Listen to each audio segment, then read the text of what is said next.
Hello മക്കളെ, XNY USS ചാനലിൻ്റെ പുതിയൊരു വീഡിയോയിലേക്ക് എല്ലാവരെയും സ്വാഗതം ചെയ്യുകയാണ്. ഇന്ന് നമ്മൾ ഡിസ്കസ് ചെയ്യാൻ പോകുന്നത് കഴിഞ്ഞ സോഷ്യൽ സയൻസ് ക്ലാസ്സിൽ നമ്മൾ ഡിസ്കസ് ചെയ്ത് ബാക്കി വെച്ചിരുന്ന കൾച്ചറൽ മൂവ്മെൻറ്റ്സിലെ മറ്റൊരു പാർട്ടായിട്ടുള്ള സൂഫി മൂവ്മെൻറ്റിനെ കുറിച്ചാണ് നമ്മൾ ഇന്നത്തെ ഒരു വീഡിയോയിൽ ഡിസ്കസ് ചെയ്യുന്നത്. വളരെ സിമ്പിൾ ആയിട്ടുള്ള ഒരു ടോപ്പിക്കാണ്, വളരെ പെട്ടെന്ന് നമുക്ക് മനസ്സിലാക്കാൻ പറ്റുന്ന ഒരു ടോപ്പിക്കാണ് സൂഫി മൂവ്മെൻറ്റ് എന്ന് പറഞ്ഞാൽ. മക്കൾക്ക് എല്ലാവർക്കും അറിയണ്ടാവും. അപ്പോൾ നമ്മൾ അതെന്താണ് എന്ന് നമുക്കൊന്ന് ഡീറ്റെയിൽ ആയിട്ട് നോക്കാം.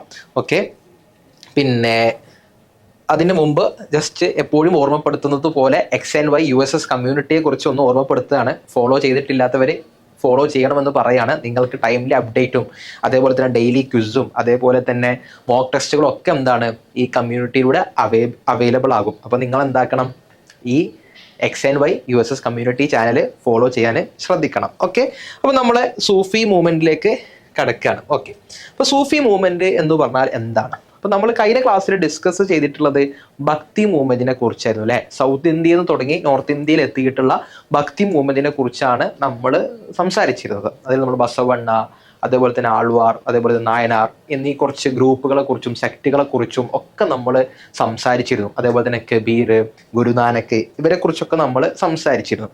ഇന്ന് നമ്മൾ സംസാരിക്കാൻ പോകുന്നത് സൂഫി മൂവ്മെൻറ്റിനെ കുറിച്ചാണ്. സൂഫി മൂവ്മെൻറ്റ് എന്ന് പറഞ്ഞാൽ ആദ്യം നമ്മൾ ആ വേർഡ് എവിടെ നിന്നാണ് വന്നത് നമുക്ക് ജസ്റ്റ് നോക്കാം. ഓക്കെ, സൂഫി മൂവ്മെൻറ്റ് എന്ന് പറയുന്ന ആ വേർഡ് എവിടെ നിന്നാണ് വന്നത് നോക്കാം, അല്ലെങ്കിൽ എന്താണ് ആ വേർഡിൻ്റെ മീനിങ് നോക്കാം. അപ്പം scholars suggest that the word Sufism is derive from the word സൂഫ്. അപ്പോൾ അവർ പറയണം, സ്കോളേഴ്സ് അല്ലെങ്കിൽ എന്താ പറയുക, പണ്ഡിതന്മാർ എന്താണ് പറയുന്നത്, ഈ വേർഡ് വന്നിട്ടുള്ളത് സുഫ് എന്ന് പറയുന്ന വേർഡിൽ നിന്നാണ്. എന്താണ് സുഫ് എന്ന് പറയുന്ന വേർഡിൻ്റെ മീനിങ്? അതിൻ്റെ മീനിങ് എന്ന് പറഞ്ഞാൽ വൂൾ എന്നാണ് അല്ലെ. നമ്മൾ കമ്പിളി, വൂൾ എന്നൊക്കെ പറയുന്നതാണ് അതിൻ്റെ മീനിങ്. ഓക്കെ, അപ്പൊ ചിലപ്പോൾ ക്വസ്റ്റ്യൻ വരാം, ഏത് വേർഡിൽ നിന്നാണ് ആസ് പെർ ദി സ്കോളേഴ്സ് പ്രകാരം ഏത് വേർഡിൽ നിന്നാണ് എന്ത് വന്നത്, സൂഫിസം എന്ന വേർഡ് ഡിറൈവ് ചെയ്തത് എന്നൊക്കെ നമുക്ക് എന്താക്കാം, ക്വസ്റ്റ്യൻസ് വരാൻ ചാൻസ് ഉണ്ട്. അപ്പം ഒന്നാമത്തെ എന്താണ്, സുഫാണ്. അതിന്റെ മീനിങ് എന്താണ്, വൂളാണ്. മറ്റൊരു വേർഡ് ഏതാണ്, സഫിയാണ്. ഓക്കെ, സഫി എന്ന് പറയുമ്പോൾ അതിന്റെ അർത്ഥം പ്യൂരിറ്റി എന്നാണ്, ശുദ്ധി അല്ലെങ്കിൽ വിശുദ്ധി എന്നൊക്കെയാണ് എന്തിന്റെ അർത്ഥം, സഫി എന്നതിന്റെ അർത്ഥം. അപ്പോൾ സൂഫിസം എന്നുള്ള വേർഡ് ഡിറൈവ് ചെയ്തിട്ടുള്ളത് രണ്ട് വേർഡിൽ നിന്നാണ് എന്നാണ് പറയുന്നത്. ഒന്ന് ഏതാണ്, ഒന്ന് സുഫാണ്, അതിന്റെ മീനിങ് എന്താണ്, വൂളാണ്. മറ്റേത് ഏതാണ്, സഫിയാണ്, അതിന്റെ മീനിങ് എന്താണ്, പ്യൂരിറ്റി എന്നാണ്. ഓക്കെ, ഇനി അടുത്തത് സൂഫീസ്. ആരായിരുന്നു സൂഫീസ് എന്നുള്ളതാണ്.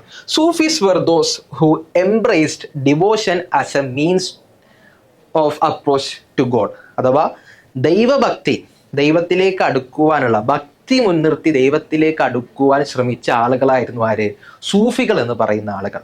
XNY USS ചാനലിലെ പുതിയൊരു വീഡിയോയിലേക്ക് എല്ലാവരെയും സ്വാഗതം ചെയ്യുകയാണ്. ഇന്ന് നമ്മൾ സംസാരിക്കുന്നത് സോഷ്യൽ സയൻസിലെ കൾച്ചറൽ മൂവ്മെൻറ്റ്, മെഡീവൽ ഇന്ത്യയിലെ കൾച്ചറൽ മൂവ്മെൻറ്റിലെ മറ്റൊരു ടോപ്പിക്കായിട്ടുള്ള സൂഫി മൂവ്മെൻറ്റിനെ കുറിച്ചാണ്. നമുക്ക് എല്ലാവർക്കും അറിയാം, നമ്മൾ കഴിഞ്ഞ ക്ലാസ്സിൽ ഡിസ്കസ് ചെയ്തിട്ടുണ്ടായിരുന്നത് എന്തിനെ കുറിച്ചായിരുന്നു, നമ്മൾ ഭക്തി മൂവ്മെൻറ്റിനെ കുറിച്ചായിരുന്നു, അല്ലെ ഭക്തി ട്രഡീഷനെ കുറിച്ചായിരുന്നു നമ്മൾ ഡിസ്കസ് ചെയ്തിരുന്നത്. സൗത്ത് ഇന്ത്യയിൽ തുടങ്ങി നോർത്ത് ഇന്ത്യ വരെ എത്തിയിട്ടുള്ള ഭക്തി മൂവ്മെൻറ്റിനെ കുറിച്ച് നമ്മൾ ഡീറ്റെയിൽ ആയിട്ട് എന്തായിട്ടുണ്ട്, വീഡിയോ ചെയ്തിട്ടുണ്ട്. ഇന്ന് നമ്മൾ ഡിസ്കസ് ചെയ്യാൻ പോകുന്നത് മറ്റൊരു കൾച്ചറൽ മൂവ്മെൻ്റ് ആയിട്ടുള്ള സൂഫി മൂവ്മെൻറ്റിനെ കുറിച്ചാണ്. ഓക്കെ, അപ്പോൾ എന്താണ് സൂഫി മൂവ്മെൻറ്റ്, അതിൻ്റെ എവിടെയൊക്കെയായിരുന്നു അതിൻ്റെ സ്ഥലങ്ങൾ, എന്താണ് അതിൻ്റെ പ്രധാനപ്പെട്ട പോളിസി, ആരൊക്കെയായിരുന്നു അതിൻ്റെ ലീഡേഴ്സ് ഒക്കെ നമുക്ക് എന്താക്കാം, നമുക്കൊന്ന് ഡിസ്കസ് ചെയ്യാം. ഓക്കെ, അതിൻ്റെ മുമ്പ് XNY USS കമ്മ്യൂണിറ്റിയെ കുറിച്ച് എല്ലാ ക്ലാസ്സിലും നമ്മൾ പറയുന്നതാണ്. അതിൻ്റെ ആ ഗ്രൂപ്പിൽ ജോയിൻ ചെയ്യുന്നത് കൊണ്ട് നിങ്ങൾക്കുള്ള ഉപകാരം എന്താണ്, നിങ്ങൾക്ക് ടൈംലി ആയിട്ടുള്ള അപ്ഡേറ്റുകൾ ലഭിക്കും. അതേപോലെ തന്നെ ഡെയിലി ക്വിസ് അതിൽ അവൈലബിൾ ആണ്. അതേപോലെ തന്നെ മോക്ക് ടെസ്റ്റുകൾ നിങ്ങൾക്ക് എന്താക്കും, നിങ്ങൾക്ക് അവൈലബിൾ ആകും. അപ്പോൾ ജോയിൻ ചെയ്യാത്ത ആരെങ്കിലും ഉണ്ടെങ്കിൽ എന്താക്കണം, ഈ ഗ്രൂപ്പിൽ ജോയിൻ ചെയ്യണമെന്ന് പറയണം. ഓക്കെ, ഇനി നമുക്ക് നമ്മുടെ ടോപ്പിക്കിലേക്ക് കടക്കാം. എന്താണ് സൂഫി മൂവ്മെൻറ്റ്, ഓക്കെ, എന്താണ് അല്ലെങ്കിൽ സൂഫിസം എന്താണ് എന്നുള്ളത്. അപ്പോൾ നമ്മുടെ ഇന്നത്തെ ടോപ്പിക് എന്ന് പറയുന്നത് നേരത്തെ പറഞ്ഞ പോലെ സൂഫി മൂവ്മെൻ്റ് ആണ്. ഓക്കെ, സൂഫിസം എന്ന് പറയുന്നത് ചില പണ്ഡിതന്മാരൊക്കെ പറഞ്ഞിട്ടുള്ളത് ഈ വേർഡ് തന്നെ ഡിറൈവ് ചെയ്തിട്ടുള്ളത് രണ്ട് വേർഡിൽ നിന്നാണ്. രണ്ട് വേർഡിനും ചാൻസ് ആണുള്ളത്. ഒന്ന് ഏതാണ്, ഒന്ന് സുഫാണ്, അഥവാ അതിനർത്ഥം വൂൾ എന്ന് മീനിങ് വരുന്ന വേർഡിൽ നിന്നാണ് സൂഫിസം വന്നിട്ടുള്ളത് എന്നാണ് ഒരു അഭിപ്രായം. ഓക്കെ, അപ്പോൾ ഈ വേർഡ് നോട്ട് ചെയ്യാം, സുഫ് എന്നുള്ള വേർഡ്. അതിന്റെ മീനിങ് എന്താണ്, അതിന്റെ മീനിങ് വൂൾ എന്നാണ്. ഓക്കെ, ഈ മറ്റൊരു വേർഡ് സഫിയാണ്. സഫി എന്ന് പറഞ്ഞാൽ സഫി എന്ന് പറഞ്ഞാൽ എന്താണ്? പ്യൂരിറ്റി എന്നാണ് അർത്ഥം. അതിന്റെ മീനിങ് എന്ന് പറഞ്ഞാൽ പ്യൂരിറ്റി എന്നാണ്. ഇപ്പൊ രണ്ട് വേർഡ്, ഒന്ന് സുഫാണ്, മറ്റൊന്ന് സെഫിയാണ്. ഒന്നിന്റെ മീനിങ് എന്താണ്? വൂളാണ്. മറ്റൊന്നിന്റെ മീനിങ് എന്താണ്? പ്യൂരിറ്റിയാണ്. അപ്പൊ ഇതാണ് സൂഫിസം എന്നുള്ള വേർഡ് ഡിറൈവ് ചെയ്തിട്ടുള്ള മറ്റു രണ്ട് വേർഡുകൾ എന്ന് പറയുന്നത്. ഓക്കെ, ഇനി നമുക്ക് നോക്കാം എന്താണ് സൂഫിസം, ആരാണ് സൂഫീസ് എന്നറിയപ്പെടുന്നത് എന്നാണ്. ഇപ്പൊ സൂഫീസ് എന്ന് പറഞ്ഞാൽ ആരാണ്? നമ്മുടെ ടെക്സ്റ്റ് ബുക്ക് തന്നെയുള്ള ഡെഫിനിഷൻ ആണ്. Sufis were those who embraced devotion as a means of approach to God. ദൈവത്തിലേക്ക് അടുക്കുവാൻ വേണ്ടി ഭക്തിയെ മാർഗമായി സ്വീകരിച്ചവരാണ് ആര്? സൂഫികൾ എന്ന് പറയുന്ന ആളുകൾ. ഓക്കെ, ഇപ്പൊ സൂഫികൾ എന്ന് പറഞ്ഞാൽ ഭക്തി അടിസ്ഥാനമാക്കി അല്ലെങ്കിൽ ഭക്തി മുഖേന ദൈവത്തിലേക്ക് അടുപ്പം അല്ലെങ്കിൽ ദൈവത്തിലേക്ക് അടുക്കാൻ ശ്രമിച്ചവരാണ് ആര്? സൂഫികൾ എന്ന് പറയുന്നത്, അല്ലെങ്കിൽ ഭക്തി മാർഗമായിട്ട് ദൈവത്തിലേക്ക് അടുക്കാൻ ശ്രമിച്ചവർ. വളരെ സിമ്പിൾ അല്ലേ? സൂഫികൾ എന്ന് പറഞ്ഞാൽ ആരാണ്? ഭക്തിയെ മുൻനിർത്തി ദൈവത്തിലേക്ക് അടുക്കാൻ ശ്രമിച്ച ആളുകളാണ് ആര്? സൂഫീസ് എന്ന് പറയാം. ഭക്തി അവർ സ്വീകരിച്ചു, അവർ അതിലൂടെ എന്ത് വരും മനസ്സിലാക്കി? ഞങ്ങൾക്ക് ദൈവത്തിലേക്ക് അടുക്കാൻ പറ്റും എന്ന് അവർ മനസ്സിലാക്കി. ഓക്കെ, അപ്പൊ ഇതാണ് രണ്ടാമത്തെ പോയിന്റ്. മൂന്നാമത്തെ പോയിന്റ്, ഇത് എവിടെയാണ് ഒറിജിനേറ്റ് ചെയ്തതാണ് അല്ലെ? നമ്മുടെ ഭക്തി ട്രഡീഷനെ കുറിച്ച് അല്ലെ, ഭക്തി മൂവ്മെന്റിനെ കുറിച്ച് നമ്മൾ പറഞ്ഞു സൗത്ത് ഇന്ത്യയിലാണ് അതിൻ്റെ ഒരു ഒറിജിൻ ഉണ്ടായിട്ടുള്ളത്, അത് ഉത്ഭവിച്ചിട്ടുള്ളത് സൗത്ത് ഇന്ത്യയിലാണ് എന്നൊക്കെ നമ്മൾ പറഞ്ഞിരുന്നു. എന്നാൽ സൂഫിസം അത് എവിടെയാണ് ഒറിജിനേറ്റ് ചെയ്തിട്ടുള്ളത്? വളരെ സിമ്പിൾ ആണ്. എവിടെയാണ്? സെൻട്രൽ ഏഷ്യയിലാണ്. വളരെ സിമ്പിൾ ആയിട്ട് ഓർത്ത് വെക്കാം. എന്താണ്? സെൻട്രൽ ഏഷ്യയിലാണ്, മധ്യ ഏഷ്യയിലാണ് എന്തുണ്ടായിട്ടുള്ളത്? സൂഫി പ്രസ്ഥാനത്തിന്റെ ഉത്ഭവം ഉണ്ടായിട്ടുള്ളത്. ഓക്കെ, ഇപ്പൊ 3 പോയിന്റാണ് നമ്മൾ ഡിസ്കസ് ചെയ്തിട്ടുള്ളത്. ഒന്ന്, സൂഫിസം എന്ന വേർഡ് എവിടെ നിന്നാണ് ഡിറൈവ് ചെയ്തിട്ടുള്ളത്, അതേപോലെ തന്നെ ആരാണ് സൂഫികൾ, അതുപോലെ തന്നെ സൂഫി പ്രസ്ഥാനം അല്ലെങ്കിൽ സൂഫി മൂവ്മെന്റിന് ഒറിജിനേറ്റ് അല്ലെങ്കിൽ അത് ഒറിജിൻ ചെയ്തത് എവിടെയാണ് എന്നുള്ളതാണ് നമ്മൾ ഡിസ്കസ് ചെയ്തിട്ടുള്ളത്. ഇനി നാലാമത്തത്, ഇന്ത്യയിലുള്ള സൂഫി സെക്റ്റുകൾ ഏതൊക്കെയാണ് എന്നുള്ളതാണ് നമ്മൾ നോക്കുന്നത്. ഇപ്പൊ ഏതാണ്? Among the 12 Sufi sects known as Silsila. അപ്പൊ സിൽസില എന്ന് പറഞ്ഞാൽ എന്താണ്? സൂഫി സെക്റ്റുകൾക്കാണ് സിൽസില എന്ന് പറയുന്നത്. വ്യത്യസ്ത ഗ്രൂപ്പുകൾക്കാണ് സിൽസില എന്ന് പറയുന്നത്. ഓരോ ഗുരുവിന്റെ കീഴിൽ എന്തുണ്ടാവും? ഓരോ ഗ്രൂപ്പ് ഓഫ് പീപ്പിൾ ഉണ്ടാവും, അല്ലെങ്കിൽ ഓരോ ആത്മീയ ഗുരുവിന്റെ ഓരോ ഷേഖിന്റെ കീഴിൽ അല്ലെങ്കിൽ ഗുരുവിന്റെ കീഴിൽ എന്തുണ്ടാവും? ഓരോ സെക്റ്റുകൾ ഉണ്ടാവും. അതിനാണ് നമ്മൾ സിൽസില എന്ന് പറയുന്നത്. അപ്പൊ ഇന്ത്യയിലുള്ളത് ഏതൊക്കെയാണ് മെയിനായിട്ട്? ദ ചിസ്തി ആൻഡ് സുഹ്വർദി സിൽസില റീച്ച്ഡ് ഇന്ത്യ. അതിൽ ഇന്ത്യയിൽ എത്തിയിട്ടുള്ളത് ഏതൊക്കെയാണ്? ചിസ്തിയും അതേപോലെ തന്നെ സുഹ്രാവർദി. ഈ 2 സെക്റ്റുകളാണ് എവിടെ എത്തിയിട്ടുള്ളത്? ഇന്ത്യയിൽ എത്തിയിട്ടുള്ളത്. അപ്പൊ ടോട്ടൽ എത്രയാണ്? 12 സൂഫി സെക്ട്സ് ഉണ്ട്. അത് ആ സെക്സിന് എന്താണ് നമ്മൾ പറയാ? സിൽസില എന്ന് പറയാം. ആ സിൽസിലയിൽ 2 എണ്ണമാണ് ഇന്ത്യയിൽ മെയിൻ ആയിട്ടുള്ളത്. ഒന്ന് ഏതാണ്? ഒന്ന് ചിസ്തിയും അതേപോലെ തന്നെ ഒന്ന് സുഹ്രാവർദി സെക്റ്റുകളും. അപ്പൊ ഈ പോയിന്റ്സ് ക്ലിയർ ആണെന്ന് വിചാരിക്കണം. പോയിന്റ്സ് ക്ലിയർ അല്ല, ഒന്ന് കമന്റ് ചെയ്യണം. എന്തെങ്കിലും ഡൗട്ട് ഉണ്ടെങ്കിൽ മക്കൾക്ക് എന്താക്കാം? കമന്റ് ബോക്സിൽ അല്ലെങ്കിൽ യൂട്യൂബിന്റെ കമന്റ് ബോക്സിൽ നിങ്ങൾക്ക് എന്താക്കാം?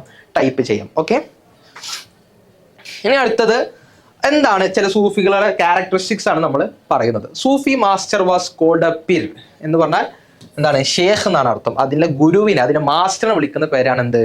പിർ അല്ലെങ്കിൽ ഷേഖ് എന്ന് വിളിക്കും. And his followers were called മുരീദ്. അതിന്റെ ഫോളോവേഴ്സിനെ, ഈ ഷേഖിനെ അല്ലെങ്കിൽ ഈ ഗുരുവിനെ ഫോളോ ചെയ്യുന്ന ആളുകളെ വിളിക്കുന്ന പേരാണ് എന്ത്? മുരീദ് എന്ന് വിളിക്കും. ഓക്കെ, മുരീദ് എന്ന് പറഞ്ഞാൽ അനുയായി, മലയാളത്തിൽ പറയാം അനുയായി അല്ലെങ്കിൽ ശിഷ്യൻ എന്നൊക്കെയാണ് അതിന്റെ ഒരർത്ഥം. ഓക്കെ, അപ്പൊ ഇത് രണ്ടും ക്ലിയർ ആണ്. അപ്പൊ ക്വസ്റ്റ്യൻസ് ഉണ്ടാവാറുണ്ട് കേട്ടോ. ഇങ്ങനെ എന്താണ് സൂഫി മാസ്റ്ററെ വിളിക്കാം, അല്ലെങ്കിൽ സൂഫി ഷേഖ് എന്ത് പേരിലാണ് അറിയപ്പെടുന്നത്, അല്ലെങ്കിൽ ആ ഷേഖിന്റെ ശിഷ്യൻ അവരുടെ അനുയായികൾ ഏത് പേരിലാണ് അറിയപ്പെടുന്നത് എന്നൊക്കെ ക്വസ്റ്റ്യൻസ് ഉണ്ടാകാറുണ്ട്. ഓക്കെ, ഇനി അടുത്തത് കവാലീസ് ആണ്. ഇത് നിങ്ങൾ പലപ്പോഴും കേട്ടിട്ടുണ്ടാവും അല്ലെ? നമ്മൾ ഒരുപാട് കവാലി സോങ്ങുകളൊക്കെ കേൾക്കാറുണ്ട്, സൂഫി സോങ്ങുകൾ. അപ്പൊ സൂഫികളുടെ ഭക്തി ഗാനത്തിനാണ് നമ്മൾ എന്ത് പറയുന്നത്? കവാലീസ് എന്ന് പറയുന്നത്. ഓക്കെ, കവാലീസ് എന്ന് പറഞ്ഞാൽ സൂഫികളുടെ ഭക്തി ഗാനങ്ങളാണ്, devotional songs sung by Sufis. അതിനാണ് നമ്മൾ ഭക്തി ഗാനങ്ങൾ എന്ന് പറയുന്നത്. ഇനി മറ്റൊരു പ്രധാനപ്പെട്ട വ്യക്തിയാണ് ഇത് അമീർ ഖുസ്രോ എന്ന് പറഞ്ഞാൽ. അമീർ ഖുസ്രോ എന്ന് പറഞ്ഞാൽ the most prominent writer in Urdu during the Sufi movement. Sufi കാലഘട്ടത്തിൽ അല്ലെങ്കിൽ സൂഫി മൂവ്മെന്റിന്റെ സമയത്ത് അവരിൽ അറിയപ്പെട്ട പ്രധാനപ്പെട്ട ഉറുദു റൈറ്റർ ആയിരുന്നു ആര്? അമീർ ഖുസ്രോ എന്ന് പറയുന്നത്. ഓക്കെ, അദ്ദേഹം എഴുതിയത് ഏത് ഭാഷയിലാണ്? ഉറുദുവിലാണ്. അദ്ദേഹം ഫേമസ് ആയത് ഏത് ടൈമിലാണ്? സൂഫി മൂവ്മെന്റിന്റെ ടൈമിലാണ് അദ്ദേഹം ഫേമസ് ആയത്. ആരാണ് ഫേമസ് ആയിട്ടുള്ളത്? അമീർ ഖുസ്രോ എന്ന് പറയുന്ന ആളാണ് ഫേമസ് ആയിട്ടുള്ളത്. അദ്ദേഹത്തിന് ഒരുപാട് കൃതികൾ എന്തുണ്ട്? നമുക്ക് ആ ടൈമിൽ കാണാൻ സാധിക്കും. ഓക്കെ, നെക്സ്റ്റ് അദ്ദേഹത്തിന്റെ ചില വർക്കുകളാണ്. ഇതൊക്കെ 2 വർക്കുകൾ നിങ്ങൾ നോക്കൂ. ഒന്ന് താരിഖ് ഇ അലൈ, ഒന്ന് അതാണ് താരിഖ് അല്ലെ, മറ്റൊന്ന് ഹമാശ, ഒന്ന് ഹമാസ. ഈ രണ്ട് വർക്കുകളാണ് അദ്ദേഹത്തിന്റെ മെയിൻ ആയിട്ടുള്ള വർക്കുകൾ. ഇതല്ലാത്ത ഒരുപാട് വർക്കുകൾ ഉണ്ട്, പക്ഷെ ടെക്സ്റ്റ് ബുക്കിലുള്ള വർക്കുകൾ ഇത് രണ്ടുമാണ്. അതുകൊണ്ടാണ് സാർ ഇവിടെ നോട്ട് ചെയ്ത് കൊടുത്തിട്ടുള്ളത്. ഓക്കെ, ഇനി ശരി. അപ്പം ഈ പോയിന്റ്സ് ഒന്നുകൂടി സാർ ജസ്റ്റ് ഒന്ന് റിവൈസ് ചെയ്യാണ്. എന്തായിരുന്നു സൂഫിസം? സൂഫിസം ഡിറൈവ് ചെയ്തത് രണ്ട് വേർഡ്സിൽ നിന്നാണ്. ഒന്നിന്റെ മീനിങ് എന്താണ്? വൂളാണ്. മറ്റൊന്നിന്റെ മീനിങ് എന്താണ്? പ്യൂരിറ്റി ആണ് അല്ലെ. സഫിയും അതേപോലെ തന്നെ സുഫും. സുഫ് എന്ന് പറഞ്ഞാൽ എന്താണ്? വൂളാണ്. സഫി എന്ന് പറഞ്ഞാൽ എന്താണ്? പ്യൂരിറ്റി ആണ്. അതേപോലെ തന്നെ സെൻട്രൽ ഏഷ്യയിലാണ് ഇത് ഒറിജിനേറ്റ് ചെയ്തിട്ടുള്ളത്. അതേപോലെ തന്നെ സൂഫിസം എന്ന് പറഞ്ഞാൽ എന്താണ്? ഭക്തിയെ മുൻനിർത്തി ദൈവത്തോട് അടുക്കാനുള്ള ശ്രമം അല്ലെ. അവര് ഭക്തിയാണ് എന്താണ്? ദൈവത്തിനോട് അടുക്കാനുള്ള മാർഗമായിട്ട് കണ്ടവർ. അവരാണ് സൂഫികൾ എന്ന് നമ്മൾ വിളിക്കുന്നത്. അപ്പൊ ഇന്ത്യയിൽ 12 സെക്റ്റുകളുണ്ട് ടോട്ടൽ. ആ സെക്റ്റുകൾക്ക് പറയുന്ന പേരെന്താണ്? സിൽസില എന്നാണ്. അതിൽ ഇന്ത്യയിൽ എത്തിയിട്ടുള്ള അല്ലെ, ഇന്ത്യയിൽ മെയിൻ കാണപ്പെടുന്നത് ഏതാണ്? ഒന്ന് സുഹ്രാവർത്തിയും അതേപോലെ തന്നെ ചിസ്റ്റി സെക്റ്റുകളുമാണ്. പിന്നെ നമ്മൾ ഇതിൽ പറഞ്ഞത് എന്താണ്? സൂഫി മാസ്റ്ററിനെ വിളിക്കുന്ന പേരെന്താണ്? എന്താണ് വിളിക്കുക? പീർ അല്ലെങ്കിൽ ഷേഖ് എന്ന്. ആ പേരിലാണ് അവരുടെ മാസ്റ്റർ അറിയപ്പെടുന്നത്. അതിൽ ശിഷ്യൻ അറിയപ്പെടുന്നത് അല്ലെങ്കിൽ അനുയായി ഫോളോവർ അറിയപ്പെടുന്നത് എങ്ങനെയാണ്? മുരീദ് എന്നുള്ളതാണ്. ഓക്കെ, ഇനി നെക്സ്റ്റ് ഖവാലീസ് എന്ന് പറഞ്ഞാൽ എന്താണ്? അതിലെ സൂഫികളുടെ ഭക്തി ഗാനങ്ങളാണ് അല്ലെ. നമ്മൾ ഭക്തി മൂവ്മെന്റ്സിനെ കുറിച്ച് പറഞ്ഞപ്പോൾ എന്ത് പറഞ്ഞു? അവര് പോയംസ് ചെയ്തിരുന്നു അല്ലെ, രചനകൾ ഒക്കെ നമ്മൾ പറഞ്ഞിരുന്നു, ഓർക്കുന്നുണ്ടാവും അല്ലെ. കന്നഡയിലുണ്ടായ ചില എന്താണ് അനുഭവ മണ്ഡപം, അതിലെ ഡിസ്കഷനും കാര്യങ്ങളും, ആ ഡിസ്കഷൻ ഏത് രൂപത്തിലാണ് ജനങ്ങളിലേക്ക് എത്തുന്നത്, രചനകൾ എന്ന രൂപത്തിലാണെന്നൊക്കെ നമ്മൾ പറഞ്ഞിരുന്നു. നിങ്ങൾ ഓർക്കുന്നുണ്ടാകും, അല്ലെങ്കിൽ ടെക്സ്റ്റ് ബുക്ക് നന്നായി വായിക്കണം. അപ്പോഴാണ് ഇതൊക്കെ എന്തുണ്ടാവുക? ഓർമ്മയിൽ ഉണ്ടാവുക. മറ്റൊന്നാണ് അമീർ ഖുസ്രോ. അദ്ദേഹം എന്തായിരുന്നു? ഒരു പ്രൊമിനന്റ് റൈറ്റർ ആയിരുന്നു. ഏത് കാലഘട്ടത്തിലാണ് ജീവിച്ചത്? സൂഫി മൂവ്മെന്റ് പീരീഡിൽ ജീവിച്ച വ്യക്തിയാണ് അദ്ദേഹം. ഉറുദുവിലാണ് എന്തായിട്ടുള്ളത്? മെയിനായിട്ട് അദ്ദേഹം എഴുതിയിട്ടുള്ളത്. അതേപോലെ തന്നെ അദ്ദേഹത്തിന്റെ 2 വർക്കുകളും നമ്മൾ എന്താക്കിയിട്ടുണ്ട്? നമ്മൾ പറഞ്ഞിട്ടുണ്ട്. ഓക്കെ, ഇനി മറ്റൊന്ന് എന്താണ് ഈ സൂഫി അല്ലെങ്കിൽ ഭക്തി മൂവ്മെന്റ് സൊസൈറ്റിയിൽ ഉണ്ടാക്കിയ അല്ലെങ്കിൽ സൊസൈറ്റിയിൽ അവർ എങ്ങനെയാണ് ഇൻഫ്ലുവൻസ് ചെയ്തിട്ടുള്ളത് എന്നാണ് നമ്മൾ പറയാൻ പോകുന്നത്. എങ്ങനെയായിരിക്കും അവർ ഇൻഫ്ലുവൻസ് ചെയ്തിട്ടുള്ളത്, എന്താണ് അവർ അതിലൂടെ കണ്ട ഗുണം എന്നൊക്കെയാണ് നമ്മൾ പറയാൻ പോകുന്നത്. ഒന്നെന്ന് വെച്ചാൽ കൺസെപ്റ്റ് ഓഫ് പോളിഫോണി അല്ലെ, മതേതരത്വം അല്ലെങ്കിൽ എല്ലാ മതങ്ങളെയും അംഗീകരിക്കുന്ന ഒരു ബഹുസ്വരതയുടെ ആളുകളായിട്ട് എന്തായി ആ ഒരു കൺസെപ്റ്റ് അവരെന്താക്കി? ബിൽഡ് ചെയ്തു. ബഹുസ്വരതയുടെ കൺസെപ്റ്റ് അവർ ബിൽഡ് ചെയ്തു. പിന്നെ ഒന്ന് കമ്മ്യൂണിറ്റി ഹാർമണിയാണ്. എല്ലാ കമ്മ്യൂണിറ്റിയും തമ്മിൽ അല്ലെ, വ്യത്യസ്ത റിലീജിയസ് അല്ലെങ്കിൽ വ്യത്യസ്ത വിശ്വാസങ്ങളുള്ള കമ്മ്യൂണിറ്റീസ് ഉണ്ടാവും. അവർ തമ്മിൽ എന്തുണ്ടായി? പരസ്പരം സ്നേഹത്തിലും ഒരു ഹാർമണിയിലും ഒക്കെ എന്താക്കി അവർ ജീവിക്കാൻ ഈ 2 മൂവ്മെന്റുകൾ കാരണം ഒരു ഇൻഫ്ലുവൻസ് എന്തായി? സമൂഹത്തിൽ ഉണ്ടായി എന്നുള്ളതാണ്. മറ്റൊന്നെന്താണ്? Attitude against caste discrimination. നമ്മൾ എപ്പോഴും പറയുന്നതാണ് അല്ലെ, ജാതിക്കെതിരെ എന്താക്കാൻ പറ്റി? ഇവർക്ക് ശബ്ദിക്കാൻ പറ്റി, അല്ലെങ്കിൽ ജാതിക്കെതിരെ ഇവർക്ക് ഒരു ഇൻഫ്ലുവൻസ് ക്രിയേറ്റ് ചെയ്യാൻ പറ്റി എന്നുള്ളതാണ്. മറ്റൊന്നാണ് എന്ത്? ആറ്റിറ്റ്യൂഡ് ക്വസ്റ്റ്യൻ ഇമ്പോസ്ഡ് കസ്റ്റംസ് അല്ലെ. സമൂഹത്തിൽ നിലനിന്നിരുന്ന ചില ആചാരങ്ങൾ, ചില കസ്റ്റംസ്, ചില അന്ധവിശ്വാസങ്ങളൊക്കെ ഉണ്ടായിരുന്നു. അതിനെതിരൊക്കെ എന്താക്കി? ഇത്തരം മൂവ്മെന്റുകൾ ചോദ്യങ്ങൾ ഉയർത്തി. അത് ജനങ്ങൾ ഏറ്റെടുക്കുകയും അവർ അത്തരം കാര്യങ്ങളൊക്കെ എന്താക്കാൻ തുടങ്ങി? ചോദ്യം ചെയ്യാൻ തുടങ്ങി അല്ലേ. നമ്മൾ പറഞ്ഞു ചൈൽഡ് മാരേജ്, അതേപോലെ തന്നെ വിമൻ എഡ്യൂക്കേഷൻ, ഗേൾ മാരേജ് ഒക്കെ നമ്മൾ പറഞ്ഞിരുന്നു, ഗേൾ ചൈൽഡ് മാരേജ് ഒക്കെ. അപ്പോൾ അതിനൊക്കെ എന്താക്കി? അതിനെതിരെയൊക്കെ ഇവർ ശബ്ദിക്കാൻ തുടങ്ങി എന്നുള്ളത്. അപ്പോൾ ഈ 4 പോയിന്റ് ഓർത്ത് വെക്കാം. ദ കൺസെപ്റ്റ് ഓഫ് പോളിഫോണി, അതേപോലെ തന്നെ community harmony, attitude against caste discrimination, അതേപോലെ തന്നെ attitude to question imposed customs അല്ലേ. ഓക്കെ, ഇനി അടുത്തൊരു പോയിന്റ് ആണ്. അതിന് മുമ്പ് ഇതാണ്, have created a somewhat peaceful atmosphere അല്ലേ. അവർ ഒരുപാട് പ്രശ്നങ്ങളൊക്കെ ഉള്ളിടത്ത് എന്താക്കും? അവർ ആ പ്രശ്നങ്ങളൊക്കെ ഒരു പരിധി വരെ അവർക്ക് എന്താക്കാൻ പറ്റി? ഒതുക്കാൻ പറ്റി. കോൺഫ്ലിക്റ്റുകളൊക്കെ എന്താക്കാൻ പറ്റി? മാറ്റി നിർത്തിയിട്ട് ഒരു സമാധാനത്തിൻ്റെ ഒരു അന്തരീക്ഷം ഈ സൂഫി ഭക്തി പ്രസ്ഥാനങ്ങൾക്ക് എന്താക്കിയിട്ടുണ്ട്?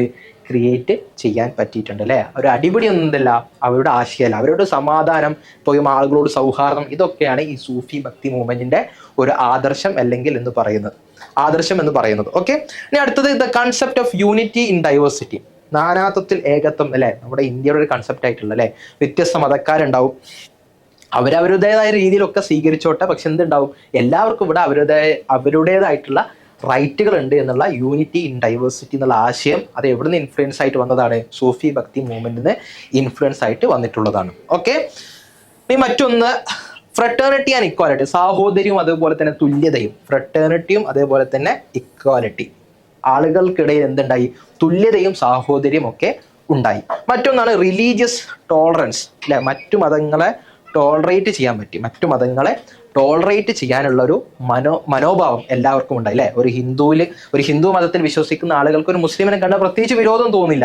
അതേപോലെ തന്നെ മുസ്ലിമിന് ഒരു ഹിന്ദുവിനെ കണ്ടാലോ വേറെ ഏതെങ്കിലും മതത്തിൽപ്പെട്ട ബുദ്ധനോ ക്രിസ്ത്യാനിയോ ആരെ കണ്ടാലും എന്തില്ല, ഒരു വിരോധമില്ല. അപ്പോൾ ഒരു റിലീജിയസ് ടോളറൻ്റ് ആയിട്ടുള്ള ഒരു അന്തരീക്ഷം ഈ മൂവ്മെന്റ് കാരണം എന്തായിട്ടുണ്ട്, ക്രിയേറ്റ് ചെയ്യപ്പെട്ടിട്ടുണ്ട്. അപ്പോൾ 4 പോയിന്റ്സ് ആണ്, ടോട്ടൽ 8 പോയിന്റ്സ് ഉണ്ട്. ഇതിൽ 4 പോയിന്റ്സ് ഉള്ളതാണ്. ഒന്ന്, have created a somewhat peaceful atmosphere. രണ്ടാമത്, concept of unity in diversity. Then fraternity and equality among people and religious tolerance. ഇപ്പോൾ നമ്മൾ നേരത്തെ പറഞ്ഞ പോയിന്റ്സ് ഇതായിരുന്നു, കൺസെപ്റ്റ് ഓഫ് പോളിഫണി, അതേപോലെ തന്നെ community harmony, attitude against caste discrimination, attitude to question imposed customs. Okay, ഇനി next, അത് നമ്മുടെ ടെക്സ്റ്റ് ബുക്കിൽ ഒരു ഇമേജ് ആണ്, സാർ ജസ്റ്റ് ഒന്ന് കൊടുത്തിട്ടുള്ളതാണ്. പിന്നെ മേജർ ഭക്തി സൂഫി പ്രൊപ്പഗേറ്റേഴ്സ് ഓഫ് മിഡീവൽ ഇന്ത്യ. മധ്യകാല ഇന്ത്യയിൽ സൂഫി അല്ലെങ്കിൽ ഭക്തി പ്രസ്ഥാനങ്ങൾക്ക് മുന്നേറ്റം കൊടുത്തിട്ടുള്ള ആളുകൾ എന്നുള്ള രൂപത്തിലാണ്. ഒന്നതാ നമുക്കറിയാം, ഗുരു നാനക്, അതേപോലെ തന്നെ മീരാബായിനെ കുറിച്ച് നമ്മൾ പറഞ്ഞിരുന്നു, ബസവണ്ണ നമ്മൾ പറഞ്ഞിരുന്നു, അതേപോലെ തന്നെ ഇതും തുക്കറാം നമ്മൾ പറഞ്ഞിട്ടില്ല. ഇതൊക്കെ എന്താണ്, ഇതൊക്കെ 17th സെഞ്ച്വറിയിലെ ഈ ഭക്തി അല്ലെങ്കിൽ സൂഫി ട്രഡീഷനെ മുന്നോട്ട് നയിച്ച ആളുകളാണ്. പിന്നെതാ ആൾവാർസിലെ നമ്മൾ പറഞ്ഞിരുന്നു, വിഷ്ണു ഭക്തരെ കുറിച്ച് നമ്മൾ സംസാരിച്ചിരുന്നു, അതേപോലെ ശിവഭക്തരെ കുറിച്ചും നമ്മൾ പറഞ്ഞിരുന്നു. അപ്പോൾ ജസ്റ്റ് ഈ ഒരു ഇമേജിലുള്ള ആളുകളെ കുറിച്ചൊന്നും എന്താക്കുക, ഒരു ഐഡിയ ഉണ്ടാക്കിയിട്ട് എക്സാമിന് പോവാം. ആരൊക്കെ ഏതൊക്കെ കാലഘട്ടത്തിലാണ് എന്നുള്ളത് ജസ്റ്റ് ഒരു ഐഡിയ ഉണ്ടാക്കിയിട്ട് എന്താക്കാം, എക്സാമിന് പോവാം. ഇനി നമ്മൾ അടുത്തത് പറയാൻ പോകുന്നത് major literary works and authors in vernacular languages. അതായത് ലോക്കൽ ലാംഗ്വേജസിൽ അവരുടേതായ ഭാഷയിൽ അവിടുത്തെ കവികളൊക്കെ എഴുതിയ വർക്കുകൾ അല്ലെങ്കിൽ അവർ രചിച്ച വർക്കുകളൊക്കെയാണ് ഒരു ടേബിളിൽ കൊടുത്തിട്ടുള്ളത്. നമ്മുടെ ടെക്സ്റ്റ് ബുക്കിൽ ടേബിളാണ്. ജസ്റ്റ് സാർ ഒന്ന് പറഞ്ഞുതരാം. ഒന്ന് തമിഴ് അല്ലേ, തമിഴ് ലാംഗ്വേജിൽ ഏതൊക്കെ വർക്കുകളാണ് ഉണ്ടായിട്ടുള്ളത്. ഒന്ന് 4000 ദിവ്യ പ്രബന്ധം അല്ലേ, 4000 ദിവ്യ പ്രബന്ധം നമ്മൾ പറഞ്ഞു. അത് ആരാണ് എഴുതിയിട്ടുള്ളത്? അൽവാസ് എന്ന് പറഞ്ഞാൽ ആരായിരുന്നു? വിഷ്ണു ട്രഡീഷനിലെ ആളുകളായിരുന്നു അല്ലെ, വിഷ്ണു ട്രഡീഷനിലെ അല്ലെങ്കിൽ ആ ഭക്തി മൂവ്മെന്റിലെ ആളുകളായിരുന്നു. മറ്റൊന്നെന്താണ്? തിരുമുറൈകൾ. ഇതാണ് നായനാർസ് അല്ലെ, നായനാർസ് ആരാണ്?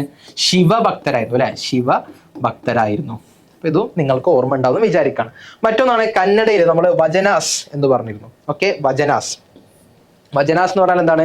ബസവണ്ണ, അതുപോലെ അക്ക മഹാദേവി, അല്ലാമ്മ പ്രഭു അല്ലെ, അനുഭവ മണ്ഡപത്തിലെ ചർച്ചകൾ അവർ ക്രോഡീകരിച്ച് ജനങ്ങളിലേക്ക് എത്തിച്ചത് എങ്ങനെയായിരുന്നു? വചനാസ് എന്നുള്ള രൂപത്തിലായിരുന്നു. ഓക്കെ, ചർച്ചകളെ ക്രോഡീകരിച്ച് ജനങ്ങളിലേക്ക് എത്തിച്ചിട്ടുള്ളത് വചനാസ് എന്നുള്ള രൂപത്തിലായിരുന്നു. മറ്റൊന്ന് തെലുഗു എന്ന് പറഞ്ഞാൽ എന്താണ്? Translation of Mahabharata. തെലുഗുവിൽ ഉണ്ടായിട്ടുള്ള ഒരു രചന എന്ന് പറയുന്നത് മഹാഭാരതത്തിന്റെ ട്രാൻസ്ലേഷൻ ആണ്. ഓക്കെ, അതിന്റെ ഓതേഴ്സ് ആയിട്ടുള്ള തിക്കണ്ണ, യരപ്രകാട, അതുപോലെ നന്നയ, ചില ആളുകളാണ് അതിന്റെ ഓതേഴ്സ് ആയിട്ടുള്ളത്.